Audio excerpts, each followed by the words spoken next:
하나님과 관계를 회복하면 마침내 인생은 목적을 발견할 수 있습니다. 왜 사는지, 무엇 때문에 사는지, 도대체 인생을 어떻게 살아야 하는지, 하루를 살아도 의미를 알고 살 수 있습니다. 해위의 절대자이신 하나님을 경외하고 그 초월적인 하나님과 소통하고 교제하고 만나는 채널이 하나 있는데요. 그게 바로 예배입니다. 예배는 너무너무 중요해요. 여러분, 그래서 우리가 하나님과 소통하고 교제하고 만나는 여러 가지 길이 있지만 최고의 길인데, 그래서 사단도 예배를 공격합니다. 한 사람을 신앙 안에서 끊어버리고 넘어뜨리기 전에 먼저 예배부터 끊어요. 보십시오. 신앙이 무너지는 사람은 예배부터 무너져요. 안 오고 딴 생각하고. 또 그런 절망의 자리에서 다시 회복되고 일어나는 사람도 역시 예배로부터 시작됩니다. 그래서 오늘 이 전도서 5장은 그런 내용을 앞부분에 담고 있는데, 하나님의 집에 들어갈 때에 라는 이 문구가 바로 그것을 말해 줍니다. 그래서 우리는 매주 예배를 드리고 또 늘 예배합니다마는 예배자로 설 때 어떤 마음이어야 하는지 오늘 좀 말씀에 귀를 기울였으면 좋겠습니다. 자, 1절 앞부분을 같이 한번 읽을까요? 너는 하나님의 집에 들어갈 때에 내 발을 삼갈지어다. 발을 삼가라고 했습니다. 조심하라, 신중하라, 그런 의미인데, 이 삼가하라는 뜻은 좀 쉽게 와닿게 간단하게 간결하게 정의하면, 예배 드리러 나아갈 때 자신이 예배자로 잘 준비되어 있는지 성찰하고 살펴보라는 겁니다. 자신을 살피라는 게 이 말씀의 첫째 의도입니다. 우리는 하나님 앞에 예배 드릴 때 준비가 잘 되어야 되는데, 예배를 위해서 여러 가지 준비가 필요합니다만은, 안디옥 교회 같은 경우도 우리가 늘 모델 삼고 설교도 제가 많이 했습니다만은, 안디옥 교회는 금식하며 예배를 준비했잖아요. 이유는 그들이 예배의 축복, 예배의 권능, 예배의 능력을 맛보았거든요. 너무 기대하고 사모하니까 그렇게 예배를 준비했지 않습니까? 근데 이 준비 필요해요. 그런데 뭘 준비해야 할까? 예배 절차, 형식, 뭐 이런 것들, 또 찬양하는 사람들이 모여서 리허설을 하고 같이 맞추고 헌금을 챙기고 필요합니다. 그런데 이보다 예배자가 예배 자리에 나갈 때 더 중요한 것 한 가지가 있습니다. 무엇을 드리느냐, 어떻게 드리느냐 보다 누가 드리느냐가 너무너무 중요한 관건입니다. 예배자가 훨씬 더 중요해요. 가인과 아벨의 예배가 그것을 우리에게 잘 보여줍니다. 같이 한 자리에서 예배를 드렸지만 하나님은 가인의 예배는 받지 않으시고 아벨의 예배만 받으신 건 바로 예물이 아니라, 우리가 늘 엉뚱한 데 마음을 빼앗깁니다마는 예배자로서의 그 두 사람의 삶이었습니다. 자신을 돌아보는 예배가 필요합니다. 할렐루야. 여러분, 이런 자기 성찰 없이 그냥 불쑥 예배 자리에 나오면 이건 정말 의미가 없습니다. 하나님 그 예배를 받으실 수가 없어요. 아무리 조직이 갖추어지고 내용이 들었어도. 두 번째, 또 하나 우리가 하나님 집에 들어갈 때 꼭 염두에 두어야 될 건 1절 하반절에 나와 있는데요. 가까이 하여 말씀을 듣는 것이 우매한 자들이 제물을 드리는 것보다 나으니 그들은 악을 행하면서도 깨닫지 못한다. 자, 우리가 왜 하나님을 찾습니까? 설명했잖아요. 예배하기 위해서입니다. 온 우주 만물을 만드신 창조주고 허물 많고 죄 많은 나를 구원하신 구원자이실 뿐만 아니라 지금까지 여기까지 나를 인도하신 하나님이십니다. 섭리주입니다. 그 하나님을 높이고 찬송하며 영광 돌리기 위해서 우리는 예배의 자리에 나옵니다. 이게 우리를 만드신 원래 존재 목적입니다. 이사야 43장 21절에 이 백성을 내가 나를 위하여 지었나니 나를 찬송하게 하려 합니다. 하나님이 우리 때문에 존재하는 게 아니고 우리가 하나님 때문에 존재하는 거예요. 그분이 우리를 만드시고 지으신 분명한 목적이 있는데, 애초부터 그 목적으로 우리를 만드셨는데 그 목적이 뭐냐 하면 하나님을 높이고 예배하는 것입니다. 여러분, 그래서 교회의 궁극적인 목적은 선교가 아니고 예배예요. 선교하는 이유는 왜요? 마땅히 하나님을 예배해야 될 사람들이 엉뚱한데 경배하는 그들을 당신 잘못하고 있다. 정말 당신이 높이고 예배해야 될 축복의 예배자, 경외해야 될 분은 하나님이다. 이걸 알려주고 가르쳐주는 증인의 삶이 선교예요. 여러분, 그렇다면 예배는 존귀하신 그 하나님께 가치와 경배, 찬양을 올려드리는 건데, 조금 전에도 설명했잖아요. 그럼 이게 예배의 전부일까? 아닙니다. 그저 하나님은 꼿꼿이 우리가 드리는 찬양을 받으시고 예배를 받으시고 경배와 찬송을 받으시고 끝나는 게 아니라 예배는 만남이에요. 만남의 사건이 일어나지 않는 예배는 쇼 무대입니다. 찬양하는 것도 연극하는 거고, 넥타이 메고 뭐 소리치고 하는 것도, 이게 다 내용이 없잖아요. 알맹이가. 스티븐 캐르낙이라는 사람의 얘기인데, 예배는 만남입니다. 인생과 하나님의 만남인데, 이 만남을 통해 하나님이 주시는 은혜가 있습니다. 이 은혜를 우리가 누려야 할 줄 믿습니다. 그리스도인이 예배 자리에 나왔지만 예배에 실패한다면 그 예배 속에서 하나님을 만나지 못하고 하나님의 임재를 경험하지 못하고 이 하나님의 영광을 온전히 체험하지 못할 때 오는 겁니다. 여러분, 여기서부터 신앙이 다 가짜가 돼요. 억지로 해야 되고, 세상을 이기는 것도, 나를 뛰어넘는 것도, 봉사하는 힘도 다 여기서 오거든요. 하나님은 예배하는 자에게 은혜를 주십니다. 그럼 그 은혜가 어떻게 올까요? 오늘 아침에 제가 주일날은 5시 40분에 일어나는데, 이 전화기 울리는 소리를 듣고 전화를 딱 받았더니만 메신저로 누가 문자를 보내서 제 페북 친구 한 분이, 목사님 뭐 십몇 년 전에 거기 살 때 자기가 너무너무 성령 체험을 해서 평생 잊지 못하고 그리웠는데 지난해 주암산 집회에 가서 또 뵈서 너무 좋았다고 서울에 가셨다는 말씀 듣고 기도하고 있습니다. 여러분, 하나님은 그렇게 특별한 은혜 체험, 성령 체험을 하게도 하십니다. 그러나 일반적으로, 보편적으로 하나님이 우리를 만나 주시고 은혜 주시는 방편은 그렇지 않습니다. 그 은혜가 주어지는 가장 보편적이고 일반적인 통로가 말씀이에요. 말씀. 왜냐하면 믿음은 들음에서 나고, 들음은 하나님의 말씀을 들을 때를 말합니다. 그래서 하나님이 우리에게 말씀을 주시는데, 은혜로 그 말씀을 주시는 가장 일반적인 통로가 예배 시간에 하는 목사의 설교예요. 여러분, 제가 이번 한 주간에 이 설교 때문에 책을 몇 권 읽었는데, 청교도들은 말씀을 받는다라고 할 때 그들은 그 받는다는 걸 어떻게 이해하고 있느냐 하면, 예배 가운데 목사의 설교를 통해서 주시는 말씀이 바로 말씀을 받는다. 너무 편협하게 여겨질 수 있지만 대단히 안전하고 건전한 모습이라고 생각합니다. 여러분, 우리 예배 안에 이런 일들이 일어나지 않는다면 문제가 있는 예배입니다. 변화도 없고 형식에 치우쳐질 수 있습니다.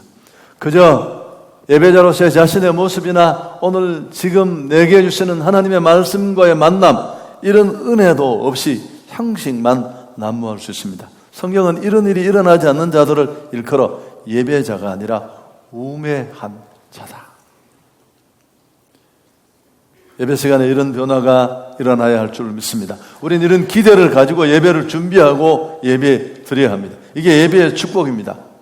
하나님이 우리를 찾고 우리가 그분을 예배하는 또 하나의 목적이고 이유가 될 수 있습니다. 이 시대와 나를 향하신 하나님의 뜻을 우리는 하나님의 말씀 안에서 찾아야 하니까요. 물론 또 다른 이유도 있습니다.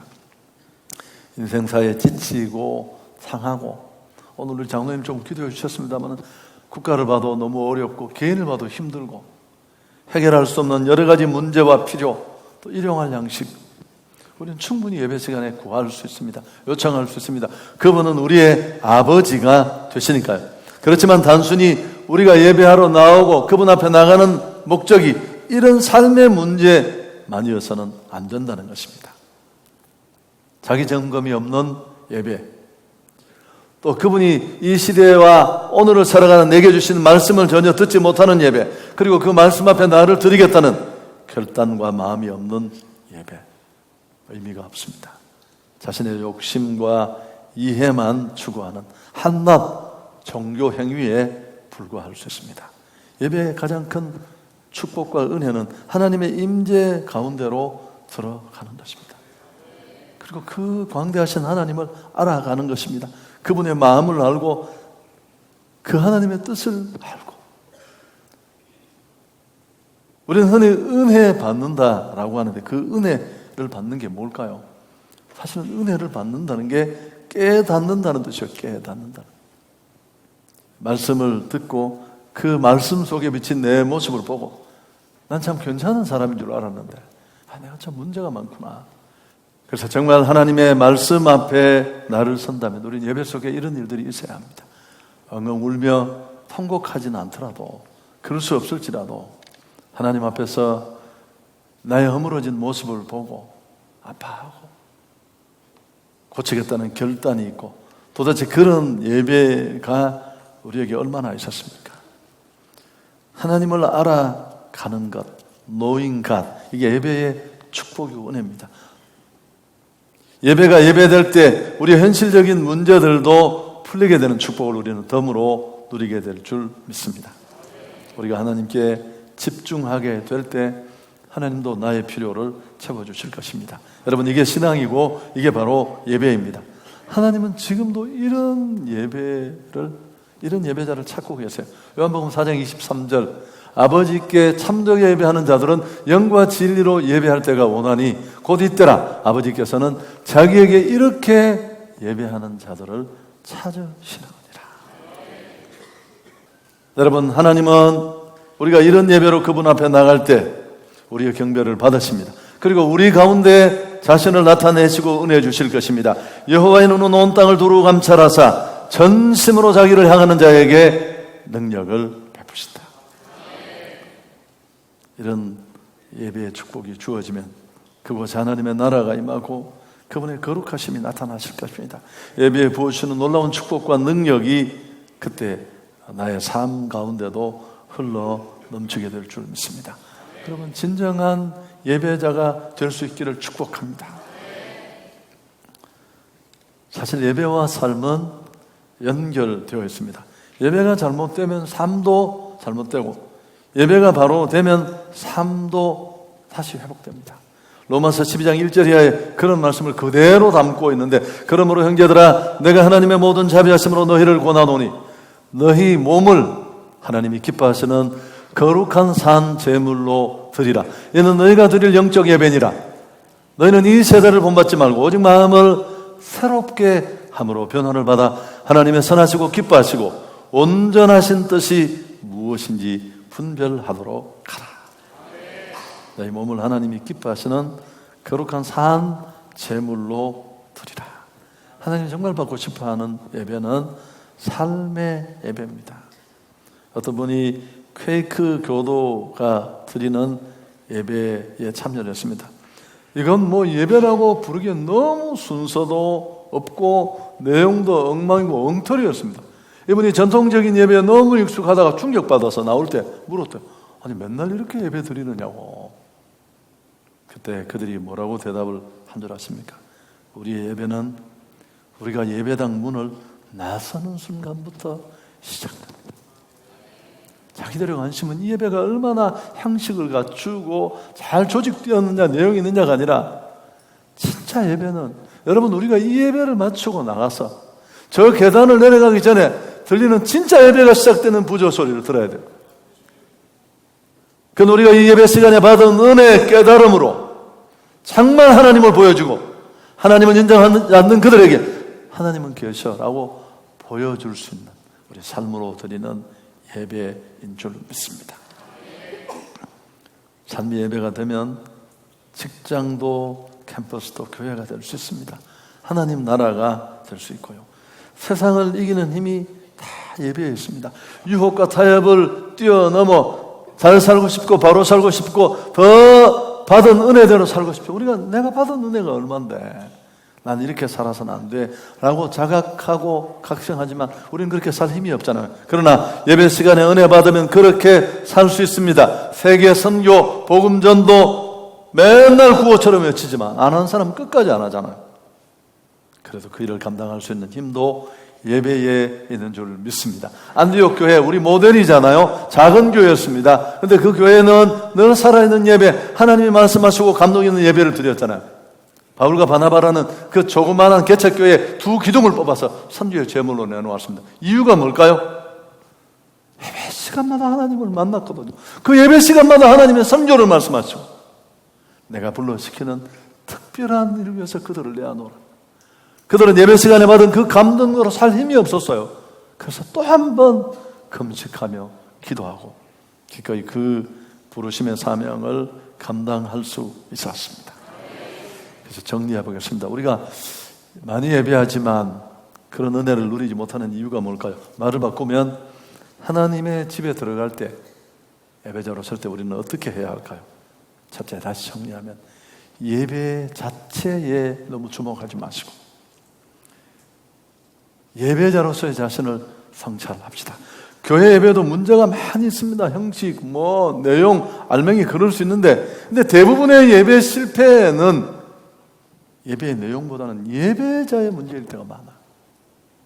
최근에 제 마음에 정말 많이 남아있는 말이 진정성이라는 말이에요.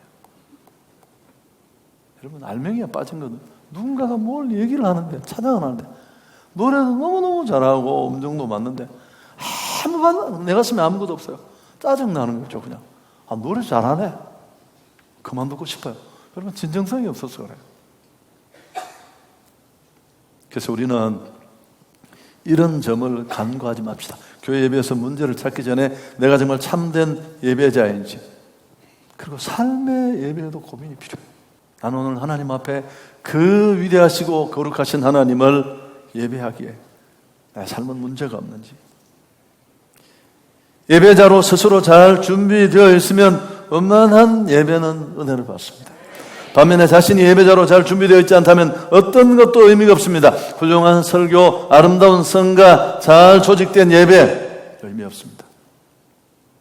여러분 그만큼 예배자로서의 나는 중요합니다. 두 번째, 말씀에 귀 기울이셔야 합니다. 고민과 문제, 어둠 속에 길을 찾은 내 인생, 주의 말씀은 내 팔에 등이요 내 길에 비칩니다. 휴대폰에 그 후레쉬 기능 잘 써요, 안 써요? 왜 앞에 이렇게 내놓은지 아세요? 만지다 보면 막 불 들어오고 이러잖아요. 그럼 그만큼 지금 내가 걸어간 이 삶의 길, 내가 삶을 영위하는 이 인생의 길이 얼마나 어두운데 내 생각, 내 지혜만으로 할 수 있습니까? 오늘 살아가는 내게 하나님은 어떤 말씀을 주실까? 어설픈 스피커라도 기대하고 집중해야 할 줄 믿습니다. 그리고 아멘으로 받는 건 굉장히 중요해요. 그 사모하는 마음, 부드러운 마음에 하나님이 은혜를 주시니까 좀 10분이라도 미리 나와서 준비하십시오. 순서마다 충실하게. 그리고 사실 오늘 이 7절까지가 우리가 해야 될 단락인데 다 제가 언급하지 설교가 복잡해질 수 있는데 이제 그 예배 중에 또 하나 주의해야 될 게 기도인데 2절을 보십시오. 너는 하나님 앞에서 함부로 입을 열지 말며 급한 마음으로 말을 내지 말라. 하나님은 하늘에 계시고 너는 땅에 있음이니라. 그런즉 마땅히 말을 적게 할 것이니라. 내가 이 이야기를 좀 하고 싶었는데 이번에 부흥회에 오신 목사님이 너무 간결한 언어로 소탈하게 얘기를 잘 해주셨어요. 영상을 다시 들으십시오. 고칠 게 저부터 너무너무 많아요. 무슨 말을 막 아름답게 하려고 신경 쓰지 마십시오. 그래서 오히려 하나님 앞에 우리는 좀 더 진지하게. 리차드 포스트는 그의 책 기도에서 하나님이 우리 기도에 상처를 받으신대요. 나는 이거 이해하는데 어려움이 하나도 없었어. 왜냐하면 제 와이프는 굉장히 단단한 사람이에요. 제가 뭐라고 해서 상처 안 받는데 아들한테 너무너무 상처를 받아요. 그 이유가 뭐냐면 엄마가 너무 편하니까 함부로 대하는 무례하게. 여러분 우리가 그럴 수 있습니다. 하나님 앞에. 최근에도 무슨 청구서 보내듯이 한성규가 이런 걸 도와야 돼. 그래서 내가 못 도운다. 왜 우리가 그걸 도우냐고. 그건 네 일이지. 네 그 자세가 틀렸다. 내가 그 전달하는 사람을 통해서. 그건 하나님도 후안 카를로스 오르테즈는 이런 기도는 하나님 나라에서 쓰레기통에 들어갈 가능성이 높아요. 그리고 서원 기도 얘기도 4절에 나옵니다. 내가 하나님께 서원하여 그던 갚기를 더디하지 말라. 하나님은 우매한 자들을 기뻐하지 아니하시나니 서원한 것을 갚으라. 이 서원 기도는 따로 언제 얘기를 해야 되겠지만 하나님과의 약속입니다. 이런저런 이유로 나 하나님 이런 은혜 주시면 이렇게 하겠습니다. 근데 약속은 꼭 지켜야 돼요. 안 하시든지. 여러분 저도 담임 목사가 너무 하고 싶어서 34살 때 담임 목사 가겠다고 했는데 모두 이렇게 찢어져서 조그마한 10몇 명이 모여서 교회를 하나 만들었는데 저를 초청했길래 난 가려고 했어요 진짜. 근데 한 분하고 인생의 선배를 만나서 상담을 했더니만 니 큰일 난다. 처음에 그런 교회 가면 네 인생 날개도 한번 못 펴고 그냥 폭삭 처박혀서 끝난다는 거야. 내가 그분 말이 너무 무서워서 갈 수가 없었어요. 그래서 이제 기도를 하고 있는 어느 날 새벽에 하나님 저도 담임 목회를 하겠습니다. 하나님이 너 작은 교회는 안 가대. 너 큰 교회만 가는 거지. 무슨 말씀입니까? 너 그 16명 모이는 교회는 왜 안 가느냐는 거야. 그래서 내가 또 그게 아니고 사실은 내 좋아하는 선배가 그래서 제가 이제 약속을 했고 하나님 좋습니다. 제가 어떤 경우에든지 저를 필요로 하는 곳이 있다면 제가 가겠습니다. 그로부터 한 달 뒤에 30명 모이는 교회에서 오라고. 근데 30명이 중요한 게 아니라 그 교회 소문이 너무 안 좋았어요. 가라는 사람이 한 명도 없었어요. 정말 안 가고 싶었어요. 그런데 새벽에 기도하면 하나님이 서운한 것은 해로울지라도 가라. 갔어요. 제가 여러분 넥타이로 목졸레가 쫓겨났다는 거 아시죠? 제 인생에 제일 처참한 일을 그 과정이 없이는 여기까지도 올 수 없었는데 그래서 약속은 꼭 지켜야 돼요. 못 지킬 때도 있겠지만 야곱이 하나님 앞에 형 장자권 빼앗아서 도망가면서 그 하나님 만났을 때 하나님 살아서 돌아오게 하시면 뭐 11조 하고 뭐 약속도 해놓고 금이 환영해서 입 싹 닫고 살다가 딸 어려움 나오고 아시죠? 다시 베들로 올라가니까 하나님 회복시켜 주시고 물질적으로 어려운 사람들 공통점이 뭘까요? 다 여기 걸려요. 그 어려울 때 하나님이 지를 어떻게 축복했는데 11조 제대로 안 드리고 또 11조를 무슨 지 유세처럼 여기 찔끔찔끔 나눠주고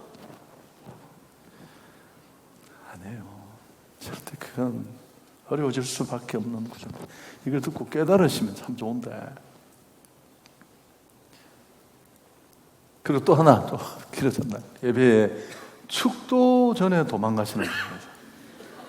이번에 강상우 선생님이 오셔서 미군 이야기를 해주셨어요. 미군들이 그 거친 훈련을 마치고 막 숨도 헉헉 못 쉬는데 갑자기 그 뭐 등에 매더니만 막 예배당으로 뛰어가더라고요. 목사님 설교 다 끝나고 축도하는데 축도 받으려고 그 축도의 축복을 누리고 싶어서 미국이 그래서 잘 사는 거예요.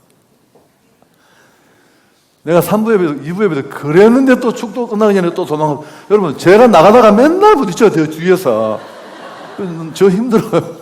한두 번 하는 것도 아닌데 말씀 정리하겠습니다. 오늘 자신의 예배를 리모델링 할 수 있기를 축복합니다. 저희 교회도 열심히 우리가 실력은 없지만 온 마음을 다해 하나님이 받으실 만한 예배 이곳에도 이런 마음으로 이렇게 자기를 살피며 예배하는 자들이 있구나. 그런 예배를 정말 드리고 싶어요.